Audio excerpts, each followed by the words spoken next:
தமிழன் தொலைக்காட்சி சொந்தங்களுக்கு கிறிஸ்டபர் தாஸின் அன்பு வணக்கங்கள். இன்றைய அரசியல் அரங்கம் நிகழ்ச்சிக்காக நம்முடன் தமிழ் மாநில முஸ்லீம் லீக் கட்சியிலிருந்து அதன் மண்டல ஒருங்கிணைப்பாளர் திரு ரகுமான் பாஷா நம்முடன் இணைந்திருக்கிறார். அவரோடு நிறைய விஷயங்கள் நம்ம பேச இருக்கிறோம். குறிப்பாக தமிழ்நாடு குடிசை மாற்று வாரியம் தற்போது நகர்ப்புற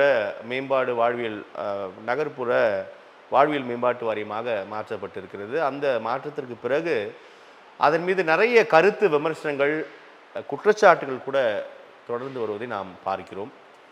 இந்த நிலையில் அது தொடர்பாக நிறைய தரவுகளோடு நிறைய குற்றச்சாட்டுகளோடு நம்முடன் அமர்ந்திருக்கிறார் திரு ரகுமான் பாஷா. அவரை வரவேற்று நம் நிகழ்ச்சிக்குள்ளாக செல்லலாம். வணக்கம் திரு ரகுமான். வணக்கம் சார். வணக்கம். நலமா இருக்கீங்களா? தமிழ்நாடு குடிசை மாற்று வாரியம் ஆரம்பிக்கப்பட்டதற்கான நோக்கம் நாம் அறிவோம். அது மிக சரியாக சென்று கொண்டிருந்தது. குடிசைகள் இல்லாத தமிழ்நாடாக மாற்ற வேண்டும் என்ற உயர்ந்த சிந்தனையோடு தான் ஆரம்பிக்கப்பட்டது. ஆனால் அதில் நிறைய இப்போது பெயர் மாற்றத்திற்கு பிறகு அல்லது செயல்பாடு மாற்றத்துக்கு அப்புறம் நிறையா இஷ்யூஸ் இருக்கிறதா நீங்கள் சொல்கிறீங்க, நாமும் அறிகிறோம். என்ன அதில் இருக்குது? அது 1975 தான் குடிசை மாற்று வாரியம் என்றது மதிப்புக்குரிய முன்னாள் முதலமைச்சர் கருணாநிதி அவர்கள் இருக்கும்போது தொடங்கப்பட்ட ஒரு அமைப்பு. அது அந்த ஒரு அமைப்பை தொடங்கும் போது அது மக்களுக்கான நல்ல சிறப்பான அமைப்பு அப்படின்னு தான் ஒரு சிந்தனையோடு இருந்தது. அதன் பிறகு அவருடைய தந்தை ஆரம்பித்து போன பிறகு அவருடைய மகன் இன்னைக்கு இருக்கிற முதலமைச்சர் ஐயா அவர்கள் ஸ்டாலின் அவர்கள் தமிழ்நாடு நகர்ப்புற வாழ்வின மேம்பட்டு வாரியம் என்றது ஒரு 2.5 வருஷத்துக்கு முன்னாடி ஜியோ மாற்றி போட்டு அமைச்சிருக்காங்க. இந்த ஜியோட அடிப்படை என்னன்னா, அந்தந்த பகுதியில் ஸ்லம்போடு இருக்கக்கூடிய மக்கள் அந்தந்த பகுதியிலேயே வந்து ஒரு குடியிருப்பு சங்கத்தை ஏற்படுத்தி மக்கள்கிட்டே அந்த பராமரிப்பை ஒப்படைக்கிறதுக்கான வேலைகளை வந்து பார்த்துருக்காங்க. அதை பார்த்த வேலையை வந்து மக்கள்கிட்ட முழுமையாக ஒரு ஒப்புதலோ அந்த மக்கள்கிட்ட துண்டறிக்கை கொடுத்து விழிப்புணர்வோ அந்த நகர்ப்புற வாழ்வின மேம்பட்டு வாரியத்தோட அந்த சட்டத்தோட பயிலா சட்டமோ அந்த மக்களுக்கு எந்த மக்களுக்கும் தெரியப்படுத்தலை. ஆனால் இந்த நகர்ப்புற வாழ்வின மாற்றப்பட்டதற்கான நோக்கம் என்பது எப்படி முதல்ல நம்ம புரிஞ்சுக்கலாம்? குடிசை மாற்று வாரியம் குடிசை முற்றாக மாற்றப்பட்டு விட்டதோ? இல்லை, முடியலையே, முழுமையாக குடிசை மாற்றப்படலையே. இந்த குடிசை மாற்றப்பட்டதுனால உலக வங்கியால் தான் அந்த நிதியை வாங்கினாங்க. அதாவது எல்லாருக்குமே வந்து வீடு வழங்கப்படணும், அந்த வீடு வந்து எல்லாரும் சாமானிய மக்கள் வாழணும் அப்படின்னு சொல்லி தான் வந்து உலக வங்கியால் நிதிகளை வந்து பெற்று அந்த கட்டடத்தை கட்டப்பட்டாங்க. ஆனால் கட்டப்பட்ட கட்டடம் தரமாக கட்டப்பட்டதுன்னா தரமில்லாத கட்டடத்தை தான் கட்டப்பட்டிருக்கு முழுமையாக. இந்த செம்மஞ்சேரி, கண்ணகி நகர், பெரும்பாக்கம், எழில் நகர் இந்த மாதிரி இடத்துல நீங்கள் போய் நேரடியாகவே ஆய்வுக்கு போனீங்கன்னா கண்ணகி நகர் கூட. ஆமாம், கண்ணகி நகர் கூட. கண்ணகி நகரில் பார்த்தீங்கன்னா மிகப்பெரிய மோசமான நிலைமை. அதாவது 2 வீடு 1 கழிப்பறை. அது எவ்வளோ பெரிய அவலநிலை பாருங்க. அதாவது ஒடுக்கப்பட்ட மக்களுடைய உண்மையா ரகுமான் உண்மை. அது உண்மையான நிலைப்பாடு. நீங்கள் வந்து கணினரில் போய் பார்த்தீங்கன்னா அப்போ தெரியும். ஒரு 20 ஆண்டுக்கு முன்பு அங்கே கொடுக்கப்பட்ட அந்த சாந்தம், டிமிகுப்பம், திடீநகர் அந்த பகுதியில் இருந்த மக்களை வந்து தொடர்ச்சியாக அங்கே காலங்காலமாக மீனவர்களாக அங்கே பல வகையான தொழில்களை செஞ்சிட்டு இருந்த நபர்களை அங்கே அப்புறப்படுத்தி வாழ்ந்திருந்த மக்கள் அப்புறப்படுத்தி அந்த கட்டடத்தை கொடுக்கப்பட்டாங்க. கொடுக்கும் போது தண்ணி வசதியோ இல்லை சாலை வசதியோ இல்லை மருத்துவ வசதியோ இல்லை தொழில் வசதியோ இல்லை இந்த மாதிரி எந்த ஒரு வசதியும் இல்லாமல், மின்சார வசதி கூட கிடையாது, எதுவுமே இல்லாமல் அந்த மக்களை கொண்டு போய் அங்கே வச்சுட்டு அந்த மக்கள் மேலே சுமக்கப்பட்ட பழிகள் என்னன்னா, அக்யூஸ்டு, கட்ட பஞ்சாயத்து, அடிதடி, ரவுடிசம், இங்கே வந்து வழிப்பறி, திருட்டு, கஞ்சா விற்பனை, இந்த மாதிரி விஷயங்கள் வந்து அந்த மக்கள் மீது திணிக்கப்படுது. இது யாரால் திணிக்கப்பட்டது அப்படின்னு பார்த்தீங்கன்னா, இதுக்கு முழுக்க காரணம் அரசு தான் சொல்ல முடியும். ஏன் அரசு அப்படின்னா, அந்த மக்களை அங்கே கூட்டு போய் நீங்கள் சேர்க்கும் போது அவங்களுக்கு நீங்கள் முதல்ல என்ன கொடுத்துருக்கணும்? ஒரு நல்ல வேலை வாய்ப்பு கொடுத்துருக்கணும், ஏற்படுத்தி கொடுத்துருக்கணும். கல்வி, சுகாதாரம் எல்லாமே. நம்ம வாழக்கூடிய ஜனநாயக நாட்டில் இந்திய அரசியல் அமைப்பு சட்டப்படி நமக்காக அங்கே எல்லா உரிமையும் கொடுத்துருக்கணும். ஆனால் இருந்ததா? இல்லை. அப்போது அவனோட வாழ்வாதாரத்துக்கு அவன் அடுத்த கட்டத்துக்கு என்ன பண்ணுவான்? அவனுக்கு சாப்பாட்டுக்கு வழி கிடையாது, அவனுக்கு வேலை வாய்ப்பு பார்க்குறதுக்கான எந்த வழியும் ஏற்படுத்தலை. அப்போ ஏற்படுத்தும் போது அவன் அடுத்த கட்டத்துக்கு என்ன நோக்குவான்? அப்போ அவனை தள்ளது யாரு? இந்த இடத்துல தவறான பாதையில் தள்ளது யாரு? ரகுமான், இப்போ குடிசை மாற்று வாரியம் வேறு பேராக மாற்றப்படுகிறது. ஒரு இடத்திலிருந்து அவர்களை அப்புறப்படுத்தி மற்றொரு இடத்திற்கு பாதுகாப்பாக நாங்கள் வைக்கிறோம் அப்படின்னா அரசாங்கம் தரப்பில் சொல்லப்படுகிறது. இப்போ அந்த ஆம், இடப்பெயர்வு தான் எல்லாத்துக்குமே பிரச்சனைன்னு சொல்ல வரீங்களான்னு கேட்குறேன். இடம்பெயர்வு தான் எல்லாத்துக்கும் பிரச்சனை. ஏன்னா அதுக்கு உதாரணம் இப்போ நடந்தது. போன ஒரு 9 மாதத்துக்கு முன்பு, 9 கூட 8 மாதத்துக்கு முன்னாடி நம்ம பல்லவாரம், அனங்காபுத்தூர் கிட்ட 300 இஸ்லாமியர்கள், இதே திராவிட மாடல் ஆட்சி இஸ்லாமியர்களுக்கு பாதுகாவலராக சொல்லக்கூடிய அவங்க 300 குடும்பத்தை கண்ணுக்கு தெரிஞ்சு அப்புறப்படுத்தினாங்க. அப்புறப்படுத்தி எங்கே போட்டாங்க? கிலாப்பாக்கத்தில் இருக்கக்கூடிய ஹவுசிங் போர்டு அந்த சைடும். எதற்காக அப்புறப்படுத்தினார்கள் ரகுமான்? நீர்நிலை ஆக்கிரமிப்பு சொல்லியிருக்காங்க. அப்போ நீர்நிலை நீதிமன்றத்தோட உத்தரவுல. ஆமாம், நீதிமன்றத்தோட உத்தரவோடைய நீர்நிலை ஆக்கிரமிப்புன்றாங்க. இந்த நீர்நிலை ஆக்கிரமிப்பு இதே காசா கிராண்டம் ஜி ஸ்கொயரும் போட்டிருக்கு. அவங்களுக்கே அந்த நீதித்துறை வந்து அவங்களுக்கான இது பண்ணலை. இது வந்து அந்த சாமானிய மக்கள் வாழ்கிறதுக்கான நீர்நிலை ஆக்கிரமிப்புன்றாங்க. அப்போ அவங்களுக்கு மட்டும் அதே நீர்நிலையில் பெரிய பெரிய கட்டடத்தை கட்டுறதுக்கு அனுமதி கிடைத்தது எப்படி?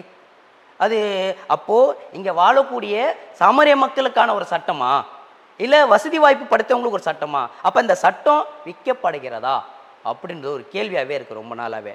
அந்த 300 குடும்பத்தை அப்புறப்படுத்தினாங்க. அந்த 300 குடும்பத்தை அப்புறப்படுத்தும் போது அவங்களுக்கான கொடுக்கப்பட்ட வீட்டோட அளவு வெறும் 413 ஸ்கொயர் ஃபீட் கொடுக்கப்பட்ட அந்த வீடு எப்படி தான் இருக்கும்? இந்த 2 கையை இப்படி அழகாக அகலப்படுத்திங்கன்னா கூட இருக்காது. இவ்வளோதான் வாசல். இந்த கதவை நீங்கள் திறந்தீங்கன்னா இந்த வீட்டுக்கு பொருளை வந்து இந்த கதவு ஓப்பன் பண்ணப்போ இந்த கதவு வீட்டுக்குள்ளேயே மற்றவங்க பொருளை கொண்டு போக முடியும்.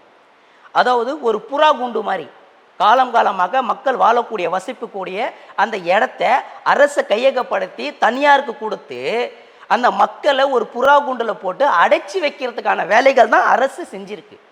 இது எவ்வளோ பெரிய தான் யார் சொந்த நாட்டு மக்களை, சொந்த மண்ணில் வாழக்கூடிய மக்களை அடிமையாக வைக்கக்கூடிய ஒரு செயல் தான் இன்னைக்கு நகர்ப்புற வாழ்வியல் மேம்பட்டு வாரியத்தோட இன்னைக்கு செயலாக போயிட்டுருக்கு. இது எந்த வகையில் ஏற்றுக்கொள்ள முடியும்? எப்படி அது வேதனை, எவ்வளோ பெரிய வேதனை. காலங்காலமாக வாழ்ந்துட்டு இருக்காங்க. 800 ஸ்கொயர் ஃபீட்டில் வாழ்ந்துட்டு இருந்தவங்க இன்னைக்கு அவங்கள கூட்டு வந்து ஒரேடியாக 400 ஸ்கொயர் ஃபீட் மட்டும் முடுக்குறீங்க. குடிசை மாற்று வாரியத்தில் வந்து 800 சதுரடியில் இருந்தாங்க. ஆமாம். அப்போ அந்த வீடு ஆமாம் இப்போ 413 சுருங்கி. ஆமாம். இப்போ உதாரணத்துக்கு நீங்கள் பட்டின பக்கம் திடீநகர்லாம் சில பார்த்தீங்கன்னா குறைஞ்சபட்சம் ஒரு சென்ட்டுக்கு மேலே தான் இருக்கும் வீடு. ஆனால் இன்னைக்கு கொடுக்கக்கூடிய வீடு வந்து 217 ஸ்கொயர் ஃபீட்டு. அதுக்கு உதாரணத்துக்கு செம்மஞ்சேரியில் இருக்கக்கூடிய ஹவுசிங் போர்டோட அளவு கோல் பார்த்தீங்கன்னா 217 ஸ்கொயர் ஃபீட் இருக்கணும். ஆனால் இருக்கிறது வெறும் 174 ஸ்கொயர் ஃபீட்டு தான்.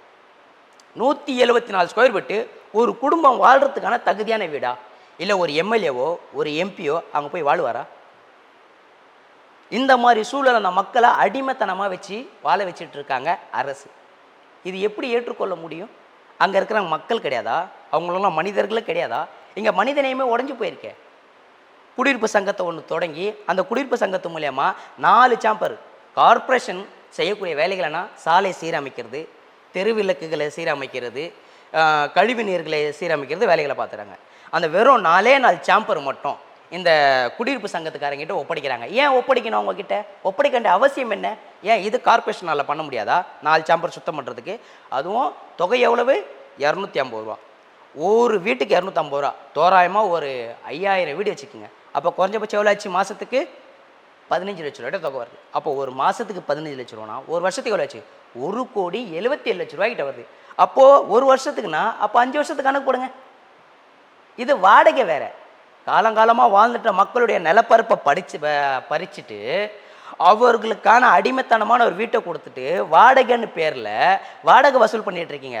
உலக வங்கியில் நீங்கள் வாங்கி கட்டிட்டு உலக வங்கி நிதி கொடுத்துருக்கு. உலக வங்கி நிதி கொடுத்துருந்தா நீங்கள் உலக வங்கிக்கு தானே நிதி செலுத்தணும். அது ஏன் மக்கள்கிட்ட வாங்குறீங்க? அது ஏன் அந்த திட்டத்தை கொண்டு வர்றாங்கன்னா, இன்னைக்கு சிமெண்ட் ஃபேக்ட்ரி யார் வச்சிருக்கா? தனியார் முதலாளிகிட்ட தான் இருக்கு. பெரிய பெரிய அயன் ஸ்டீல்ஸ் கம்பெனி கம்பிகளை யார் வச்சிட்டு இருக்கா? தனியார் முதலாளிகள் தான். பெரிய பெரிய ஜல்லி கற்கள் ஏலத்தில் எடுத்து யார் வச்சிட்டு இருக்கா? அவங்களுக்கான வியாபாரத்துக்கு. எப்படி அதோட இதை தொடர்புபடுத்துறீங்க? ஏன் எப்படி அவங்களோட தொடர்புனா, சாமானிய மக்கள் தான் அதிகமாக வாழ்ந்துட்டு இருக்காங்க. குடிசை மாற்று வாரியமாக இருந்த போதும் அதே செங்கல் மணல் சல்லி தான் இருந்தது. குறைவாக இருந்தது, ரொம்ப அதிகமாக கிடையாது. அந்தந்த பகுதியிலே அந்தந்த மக்கள் வாழ்ந்துட்டு இருந்தாங்க. ரொம்ப சௌகரியமாக வாழ்ந்துட்டு இருந்தாங்க. எதை பற்றியும் கவலைப்படாமல் மகிழ்ச்சியாக வாழ்ந்துட்டு இருந்தாங்க. இன்றைக்கி மகிழ்ச்சியாக வாழக்கூடிய, அதாவது ஏழையின் சிரிப்பில் இறைவனை காணலான்னு சொல்லி ஒரு அந்த ஜியோவில் இருக்குது. அதாவது நகர்ப்புற வாழ்வியல் மேம்பட்டு வாரியத்தில் குடிசை மாற்று வாரியம் இருக்கும்போது இருந்தது. இப்போ காண முடியலையோ? இப்போ காண முடியல. ஏழையின் சிரிப்பில் இறைவனை காணலாம், ஆனால் இன்னைக்கு கண்ணீர் தான் இருக்குது, முழுக்க முழுக்க கண்ணீர் தான். அதுக்கு உதாரணம், நீங்கள் வந்து ஒரு நாள் வாங்க நம்ம கண்ணகி நகரம், செம்மஞ்சேரியும், எழில் நகரம் வாங்க. நீங்கள் அங்கே நான் பார்த்துருக்கேன், பலமுறை பலமுறை சந்திச்சிருக்கேன். அவங்களோட வாழ்வாதாரம் எந்த அளவுக்கு, பத்திரிகையாளராக நான் அறிந்தது தான் நீங்கள் சொல்லக்கூடிய தகவல்கள். அதாவது ஒரு செவரு மிக வேகமாக ஒரு இயந்திரத்தை எடுத்து அதை போட்டு அது ஆணி அடிக்க வேண்டிய அவசியமே இல்லை, நீங்கள் வச்சு அடித்தாலே போதும், அப்படியே உள்ளே போயிடும். சமீபத்தில் கூட ஒரு திரைப்படத்தில் அந்த காட்சிகள் வந்தது, வீரன் என்ற ஒரு திரைப்படம் நினைக்கிறேன், சிவகார்த்திகேயன் நடிப்பில் வெளியானது. ஆமாம், அது ஒன்று. ரெண்டாவது வந்து ஜெயில், அவர் அந்த படத்துலலாம் நீங்கள் பார்த்துருப்பீங்க. வீடு தொடர்ச்சியாக மக்களை ஏழை எளிய மக்களை வாழ வைக்கிறோன்னு சொல்லி அவர்களுடைய உழைப்பை மட்டும் சொல்ல முடியும். இன்றைக்கி ஓஎம்ஆர் இந்த அளவுக்கு வளர்ச்சி அடைஞ்சிருக்குன்னா செம்மஞ்சேரி மக்கள் உழைப்பாலையும், கண்ணகி நகர் மக்கள் உழைப்பாலையும், பெரும்பாக்கம் மக்களுடைய உழைப்பால் தான் அது உருவாயிருக்கு. ஏன்னா அவர்களுக்காக பெரிய பெரிய தொழிற்சாலைகள் நிறுவனம் அன்றைக்கி வந்திருக்கிற கம்பெனி நிறுவனங்களுக்கு வேலை பார்க்கறதுக்காகவே அந்த மக்களை மறு குடியமைப்பு செஞ்சுருக்காங்க. இதுதான் முழுக்க முழுக்க காரணம். இப்போது இந்த விவகாரம் பேசும்போது ரகுமான், இவர்கள் எல்லாமே வேற்று மாநிலத்திலிருந்து இங்கே வந்தவர்கள் அல்ல. ஆமாம், இந்த மண்ணின் பூர்வ குடிகள், ஆதிக்குடிகள், இந்த மண்ணின் மைந்தர்கள். ஆமாம், இவர்கள் தான் இந்த சிக்கல்களை எதிர்கொள்கிறார்கள் அப்படின்றது. நான் மீண்டும் இது வந்து நம்ம அரசியலாக இந்த கட்சி அந்த கட்சி என்பதை விட, எனக்கு விவரம் தெரிஞ்ச நாட்களிலிருந்து உங்களுக்கு விவரம் தெரிஞ்ச நாட்களிலிருந்தே இது நடத்தப்பட்டு கொண்டு தானே இருக்கிறது. இது ஒரு பெரிய அரசியல் பேச்சாக வரலையே ரகுமான். இது பண்ண மாட்டாங்கல்ல, இது பெரிய அரசியல் யாருக்குமே சொல்ல மாட்டாங்க, உண்மையாகவே சொல்ல மாட்டாங்க. ஏன்னா அன்றாட உழைக்கக்கூடிய மக்களுடைய பிரச்சனைகளை இவங்க கொண்டு வர மாட்டாங்களே, பேச மாட்டாங்களே. அவங்க எப்படி கொண்டு வருவாங்க? எந்த ஆண்டும் பண்ணாத சிறப்பாக நிகழ்ச்சி இந்த ஆண்டு பண்ணியிருக்காங்க. யார்? திராவிட மாடல் பண்ணியிருக்காங்க. பொங்கல் நிகழ்ச்சி கொண்டாடி இருக்காங்க. எந்தெந்த பகுதியில்?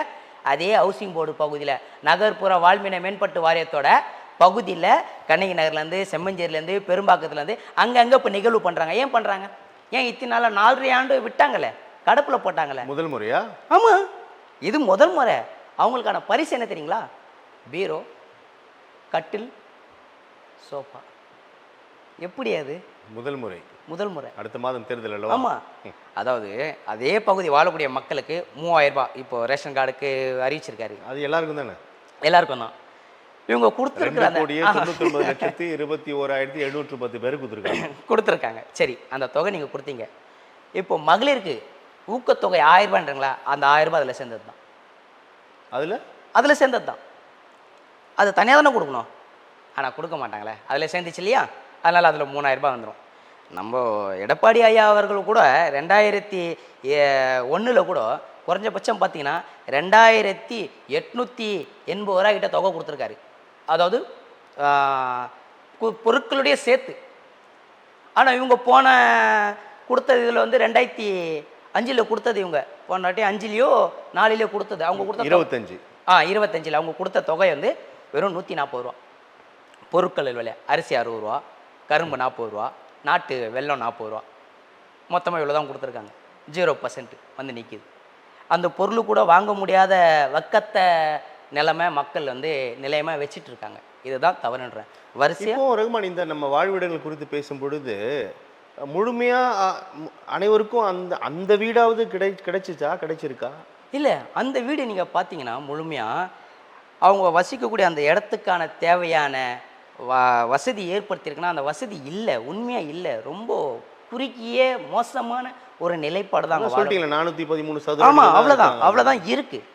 அந்த வீட்டில் அந்த குடும்பம் எப்படி வாழும்? இப்போது ஒன்றுமே இல்லை. உதாரணத்துக்கு ஒரு 20 வருஷத்துக்கு முன்னாடி ஒரு குடும்பத்தை கூட்டிட்டு போய் அந்த வீட்டில் கொடுத்துட்டீங்க.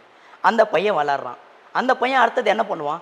அங்கே வசிக்கக்கூடிய அந்த மக்களுக்கு, அதாவது செம்மஞ்சேரி, கண்ணகி நகர், பெரும்பாக்கம், இந்த மாதிரி எங்கெல்லாம் ஹவுசிங் போர்டு கட்டியிருக்கோ அங்கே யாருக்குமே இப்போது நிலையான ரேஷன் கார்டு கூட இல்லை. கொடுக்கக்கூடாதுன்னு ரேஷன் கார்டு ஆஃபீஸில் சொல்லியிருக்காங்க. அது உண்மையா நீங்கள் சொல்கிறது? ஆமாம், உண்மை. எப்படி? ஏன்னா ரேஷன் கார்டு இருந்தால் தான் வீடு அப்ளை பண்ண முடியுன்றாங்க. இப்போ முதலமைச்சர் நிதியிலேருந்து வீடு எல்லாமே வந்து இப்போது முதலமைச்சர் இதில் வந்து வீடு இல்லாதவங்களுக்கு வீடு அப்ளை பண்ணுங்க அப்படின்னு சொல்கிறாங்க. அந்த வீடு அப்ளை பண்ணுறவங்க 6 லட்ச ரூபா. அவனுக்கு வாழ்வாதாரத்துக்கே வழி இல்லாத போது, ஒரு வீட்டை, ஒரு கட்டடம் அவனுக்கு சொந்தமே இல்லாத போது 6 லட்ச ரூபா கொடுத்தா தான் நான் அவனுக்கு வீடு தருவேன்னா அது எப்படி சாத்தியம்? அது எப்படி முடியும்? அவனுக்கு தகுதி இல்லை வாழ்கிறதுக்கு. அவனுக்கு ஒரு மாதம் ஊதியம் வந்து 20,000 ரூபா வாங்கினால அந்த 20,000 ஒரு மாதத்துக்கு பத்த மாட்டேங்குது. அவனோட வாழ்வாதாரம் முழுமையாக முடங்கியிருக்கு. இன்னைக்கு எம்ஏ படித்தவன் பிஏ படித்தவன் ஸ்விக்கியில் வேலை பார்த்துட்டு இருக்கான். அவனுக்கு வேலை வாய்ப்பில் எல்லாமே கீழே தள்ளிட்டானுங்க முழுமையாக. அப்போ இந்த மக்களை மேலும் மேலும் இந்த ஆட்சியில் மேலும் மேலும் தொடர்ச்சியாக அடிமட்ட ரேஞ்சில் தான் தள்ளிட்டு இருக்காங்க. யாரும் இங்கே வளர்ச்சி நோக்கி வரல, வளர்ச்சிக்கு பின்னோக்கி தான் போயிட்டு இருக்காங்க. வளர்ச்சி மேல் நோக்கில் பின்னாடி தான் போயிட்டு இருக்காங்க எல்லாத்துலேயும். மின்சாரத்தில் இருந்து தொடங்கி இன்னைக்கு அத்தியாவசிய பொருள் வரைக்கும் விலைவாசி உயர்த்திட்டாங்க. இப்போ வாடகை வந்து வாங்குறாங்க. நீர்நிலை ஆக்கிரமிப்பாளர்கள் என்பதை விட பாதுகாப்பற்ற முறையில் அங்கே வசிக்கக்கூடிய மக்கள் 2015 பெருவெள்ளம் நமக்கு நிறைய பாடங்களை உணர்த்தியது.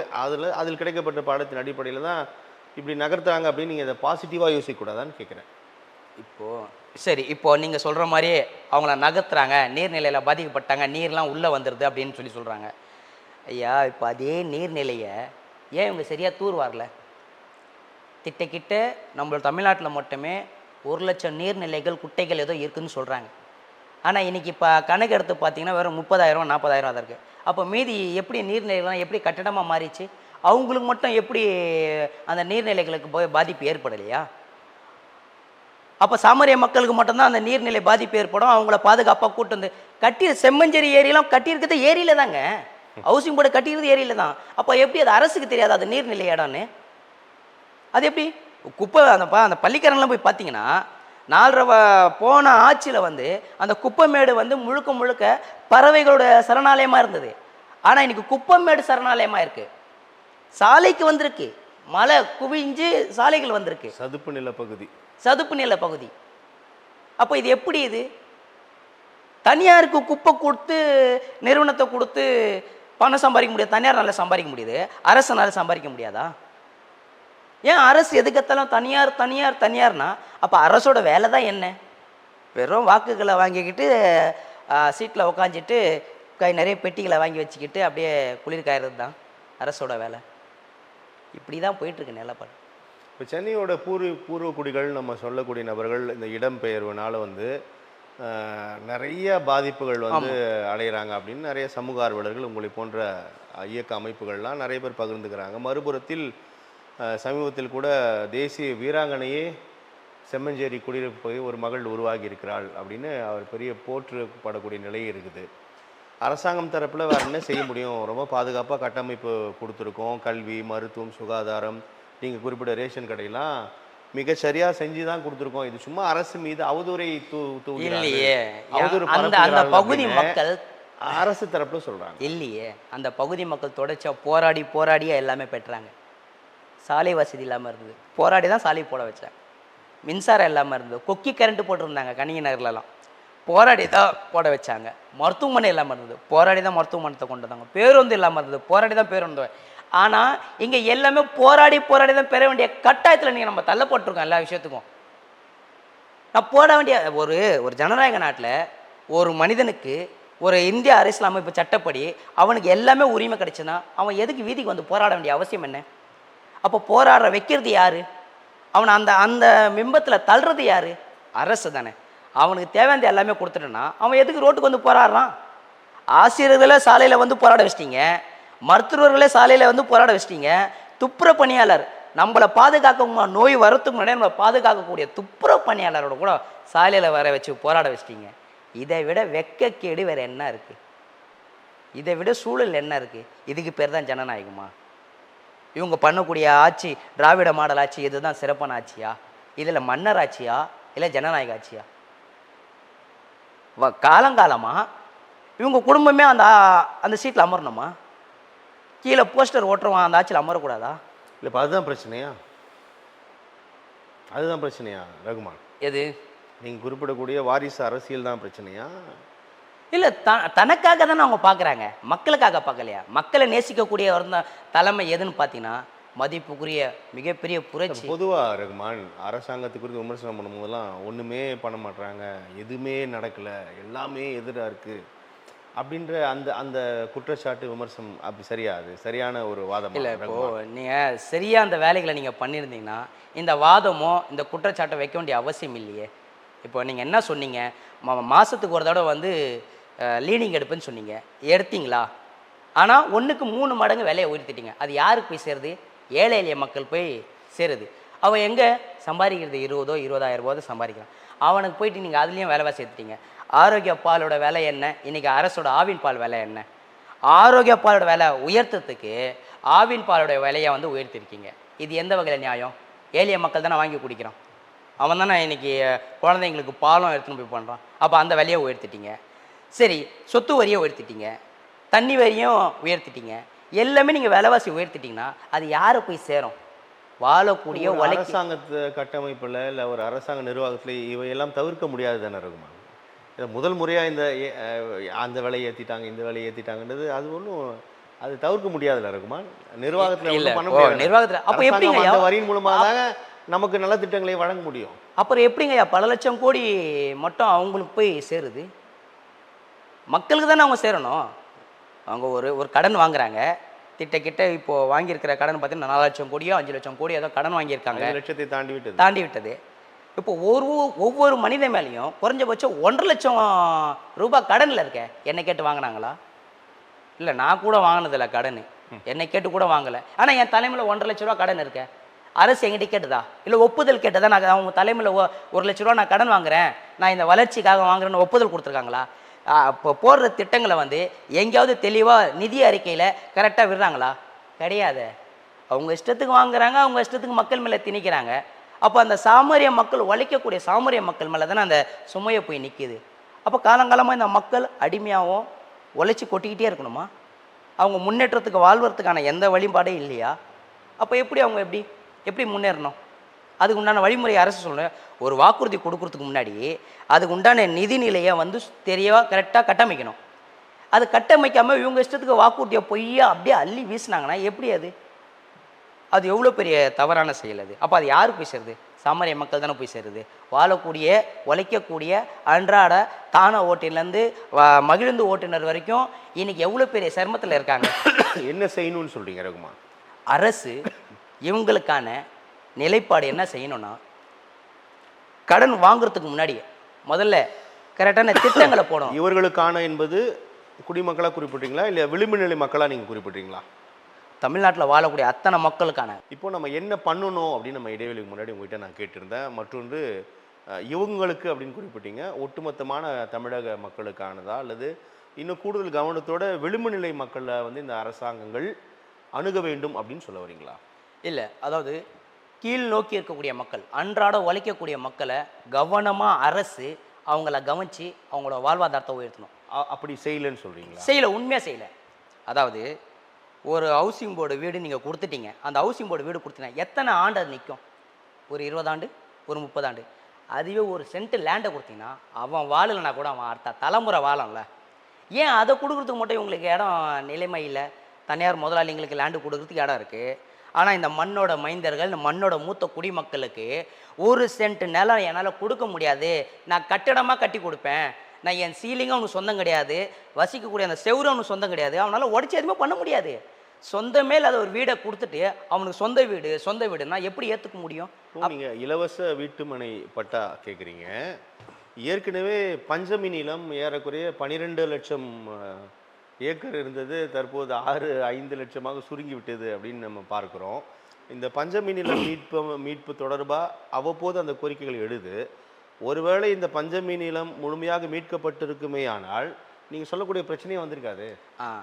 அப்போ அதை மீட்க வேண்டியது யாரோட கடமை? அரசோட கடமை தானே. எப்போ உன் மண்ணோட மக்கள் தானே, இந்த மண்ணோட மைந்தர்கள் தானே.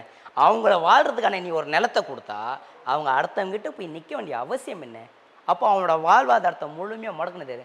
அவனுக்கு இடத்த மட்டும் கொடு, மற்றதெல்லாம் உற்பத்தி பண்ணிப்பான். அவனுக்கு கல்வியை கொடு, சரியா அவன் உற்பத்தி பண்ணிப்பான். அவனுக்கான சரியான மருத்துவத்தை கொடு, அவன் மற்றதை உற்பத்தி பண்ணுவான்.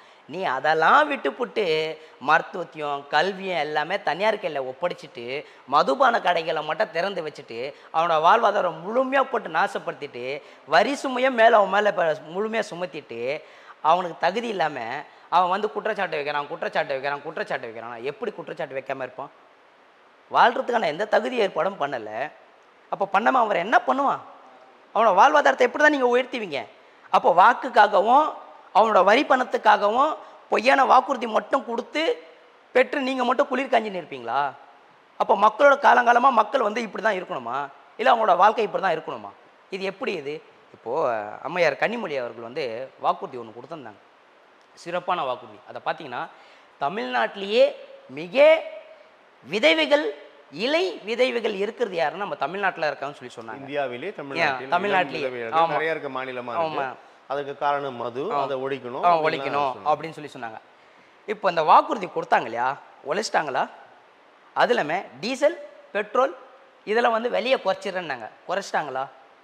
வந்து உக்காஞ்ச உடனே மின்சார விலை உயர்த்திட்டீங்க.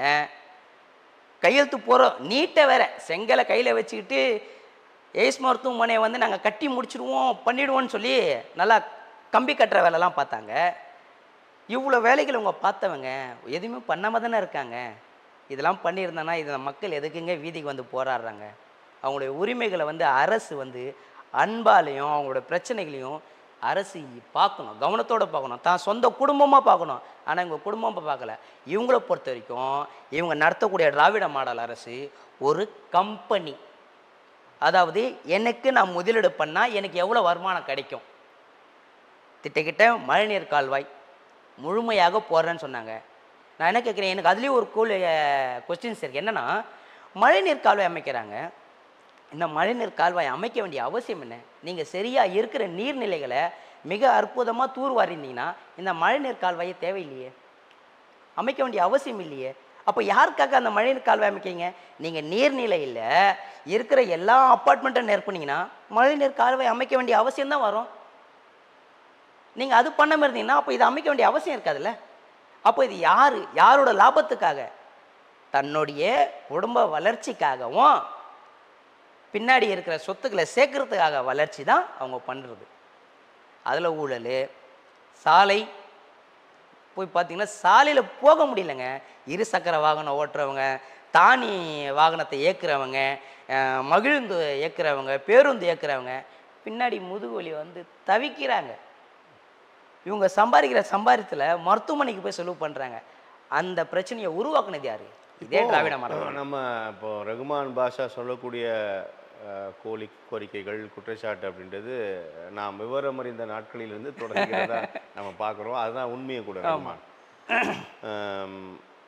5 ஆண்டுக்கு ஒரு முறை குடிமக்களிடம் ஒரே ஆயுதம் வாக்கு. அடுத்த அது நம்ம போட்டோம்னா அதோடு திருப்பி அடுத்த இந்த 5 ஆண்டுகளும் ஆனால் இதெல்லாம் பேசிட்டே இருக்கிறத பார்க்குறோம். அது சரியில்லை, இது சரியில்லை, அது சொன்னாங்க, இது சொன்னாங்க, அது பண்ணல, இது பண்ணல அப்படின்னு. தேர்தல் நெருக்கத்தில் தங்களுடைய வாக்கை நீங்கள் குறிப்பிடக்கூடிய இப்போ நம்ம சென்னையின் பூர்வக்குடிகள், நீங்கள் கண்ணகி நகர், எழில் நகர், செம்மஞ்சேரி உள்ளிட்ட பகுதியில் வசிக்கக்கூடியவங்க தான் சென்னையோட பூர்வக்குடிகள்.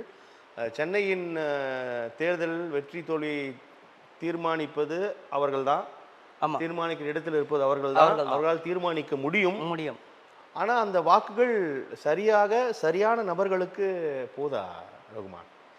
இல்லை, நான் கேட்குற தர்மசகடமான கேள்வியாக கூட இருக்கலாம். இந்த கேள்வியை நான் எனக்கே கேட்டுக்கொள்கிறேன். நீங்கள் கேட்குற கேள்வியை தான் நான் சரியான கேள்வி தான், இதில் ஒரு மாற்று கருத்து இல்லை.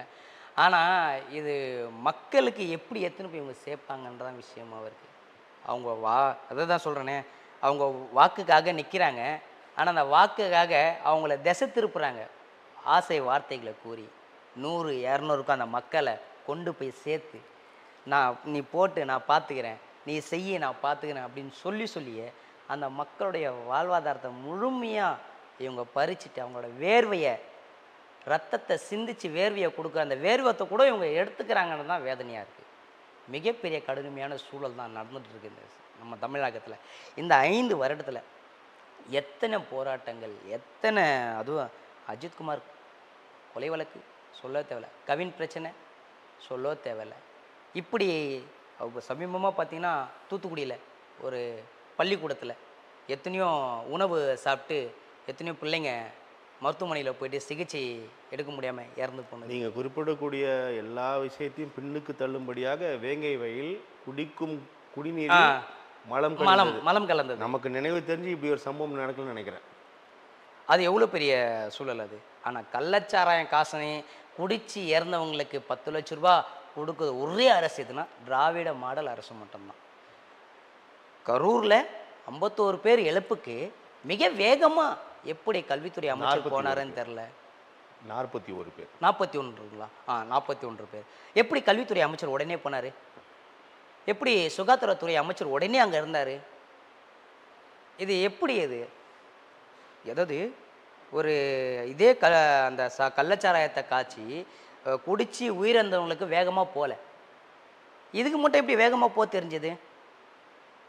இது எவ்வளோ பெரிய இது பாருங்களேன். அவங்களுடைய எப்படி அரசியலாக்குறாங்க பாருங்க. அதை அந்த விஷயத்தோட மக்களோட வலியும் அவங்களோட வேதனையும் புரிஞ்சிக்காம அதை கூட நாங்கள் வந்து குளிர்காயும் அப்படின்னும் போது வேதனைக்கூடிய ஒரு செய்தி தானே. பேசிகிட்டே இருக்கோம் ரகுமான் கான். அடுத்த தேர்தல் வந்துருச்சு. ஆமாம், 2 மாதங்களில் அடுத்த தேர்தலை சந்திக்க போகிறோம். 21 நம்ம சொன்ன மாதிரி 50-60 ஆண்டுகள் பேசிகிட்டே இருக்கோம். குறிப்பிடக்கூடிய இல்லை குறிப்பிட்ட பிரச்சனைகள் அப்படியே இருப்பதை தான் களத்தில் நமக்கு உணர்த்துது.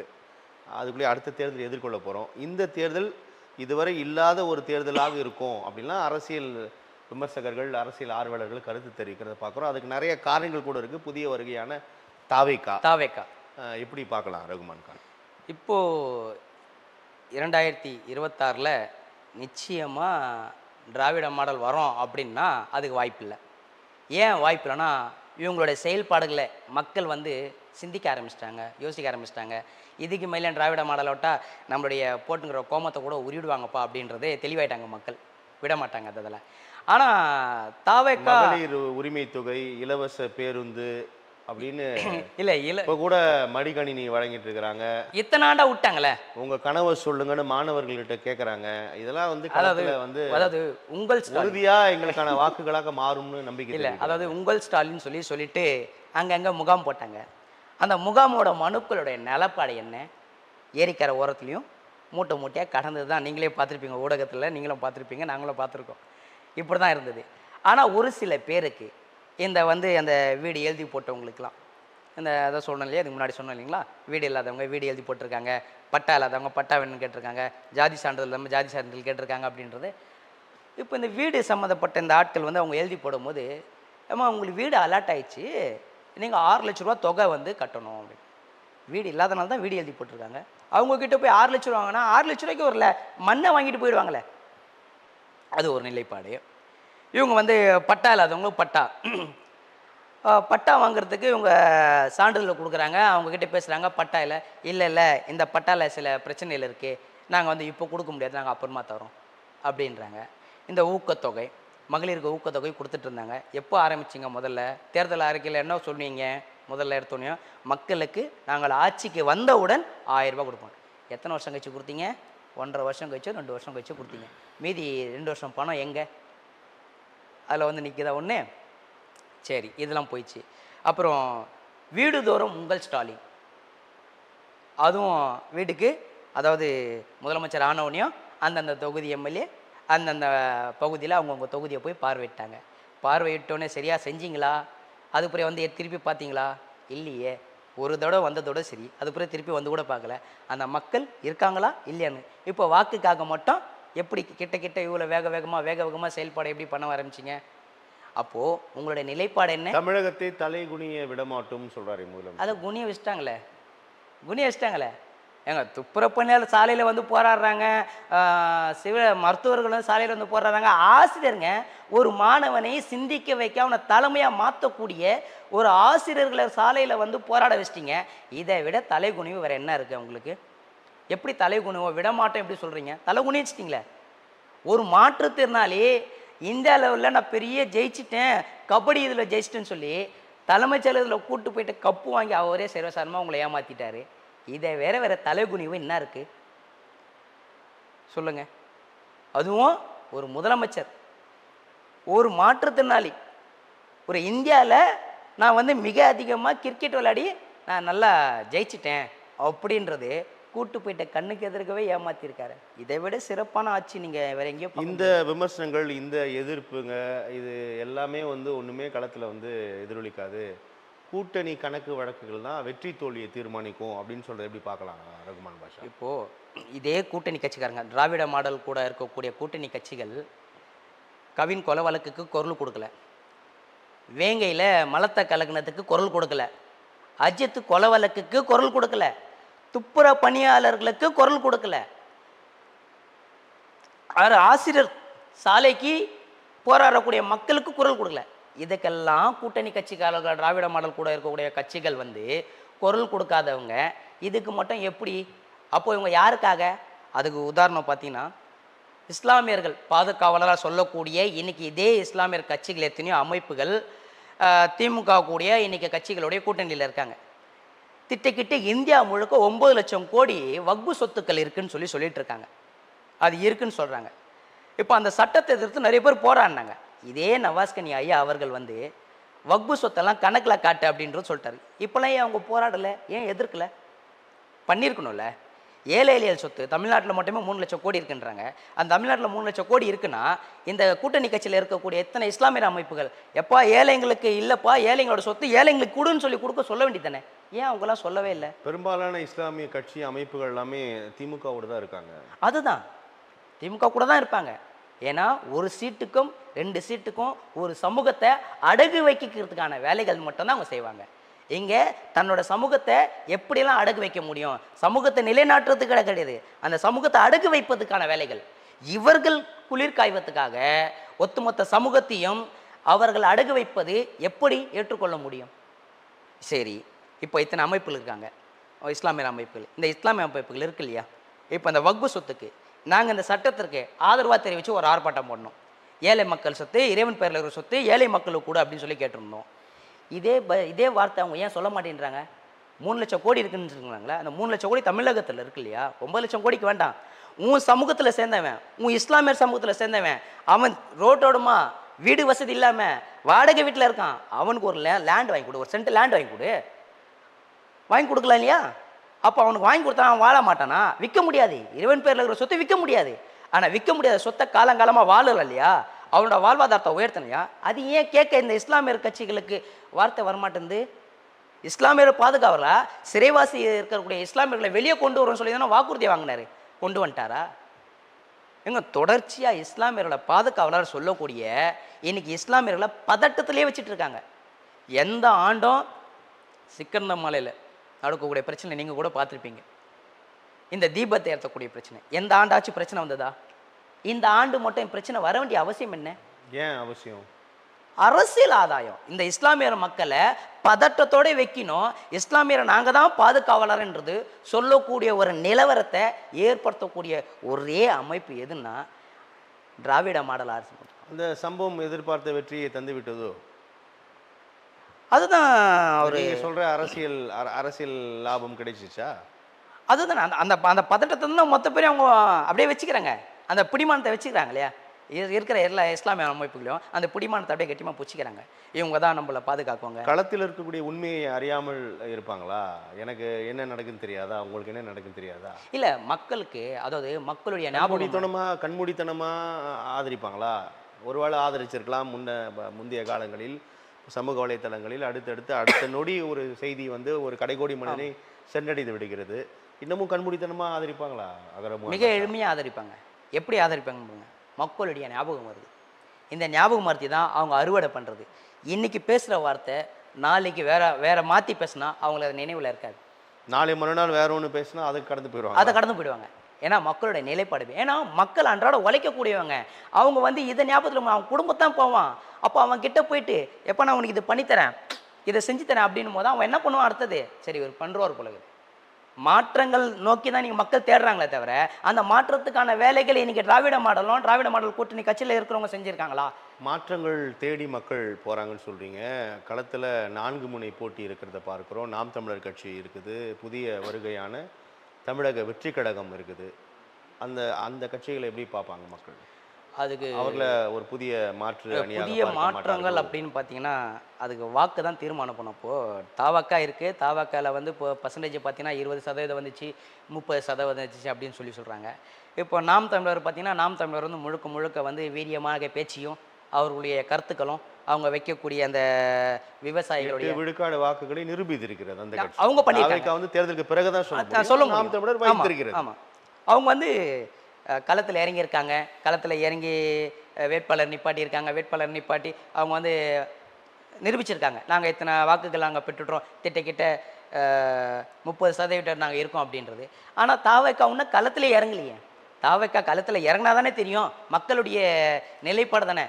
மக்கள் தானே தீர்மானம் பண்ண முடியும், அவங்களுடைய வாக்கு தானே தீர்மானம் பண்ணும் இவர் வேணுமா வேண்டாமான்றது. அப்போ அந்த வாக்கு அவரை டிசைட் பண்ணும். வெற்றி கழகம் வெற்றி பெறுமா. அதற்கு முன்னதா புதிய வாக்காளர்கள் அல்லது ஒரு மாற்றை விரும்பக்கூடிய மக்கள் எப்படி பார்ப்பாங்கன்னு கேட்குறேன்.